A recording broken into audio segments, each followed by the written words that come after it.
Le Mammillaria mistax, originaire du Mexique, a une aire de répartition assez vaste, d'Oaxaca à Hidalgo.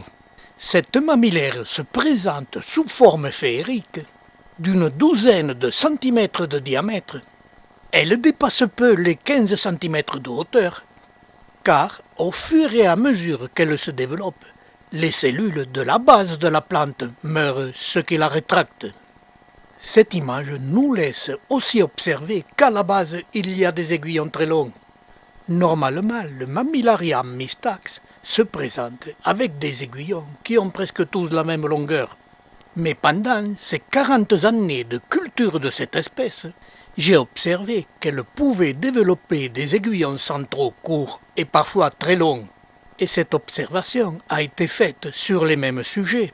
Ces variations des longueurs des aiguillons sont dues à l'ensoleillement qu'il a fait pendant l'été, période principale de son développement, ce qui a pour conséquence d'avoir aussi une appellation de Mammillaria neomixtax. Cette espèce pratique très peu la dichotomie. Normalement, elle se présente sous l'aspect d'un vert très sombre, aux aiguillons très noirs, ce qui achève de la rendre plus sombre. Mais pendant ces longues années de culture, je les ai repiqués dans un substrat très riche en argile, près de 60%, ce qui a eu tendance à rendre cette espèce d'un vert très clair, mais aussi lui donner un développement plus rapide, ce qui me fait dire que cette espèce, suivant sa culture et son ensoleillement, peut se présenter sous des couleurs différentes, avec des aiguillons de différentes longueurs. Si ces détails sont importants, le plus intéressant dans cette espèce, c'est sa floraison. Dès le printemps, entre les mamelons apparaissent des touffes de poils blancs. C'est l'annonce d'une superbe floraison, des plus belles parmi les Mammillaria. Et la densité des boutons annonce une floraison très abondante. Et je n'ai jamais été déçu, que ce soit sur des jeunes sujets ou sur des vieux sujets. Ces couronnes de fleurs s'épanouissent dès le matin par les journées très ensoleillées. Et cette floraison durera plus d'un mois. Mais avant de vous laisser admirer cette floraison, je vais parler un peu de sa culture. Elle demande un substrat classique, un tiers de sable, un tiers de terreau bien décomposé et un tiers de terre de jardin. Mais surtout, elle demande une exposition plein sud. Et elle n'aime pas les zones d'ombre. Et bien soignée, on obtient 1, 2, jusqu'à 3 couronnes de fleurs.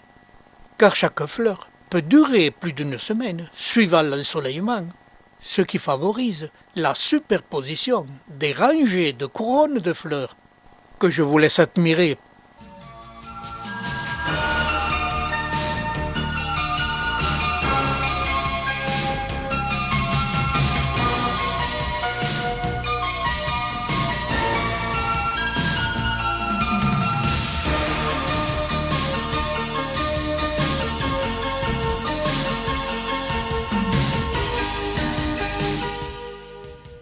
Ces fleurs, qui s'épanouissent plus ou moins suivant l'ensoleillement, qui sont légèrement variables suivant les sujets, finissent toujours par se refermer le soir, dès que le soleil se couche. Mais petit à petit, cette floraison, qui a duré parfois plus de 2 mois, ces couronnes ont fini par atteindre le sommet de la plante, où le nombre de fleurs diminue, et ce sera la fin de la floraison. Mais en même temps, ce sera l'apparition des fruits, qui peuvent être très nombreux et décoratifs s'ils ont été bien fécondés. Ces fruits donnent un très grand nombre de graines que je tiens gratuitement à la disposition des membres de notre association.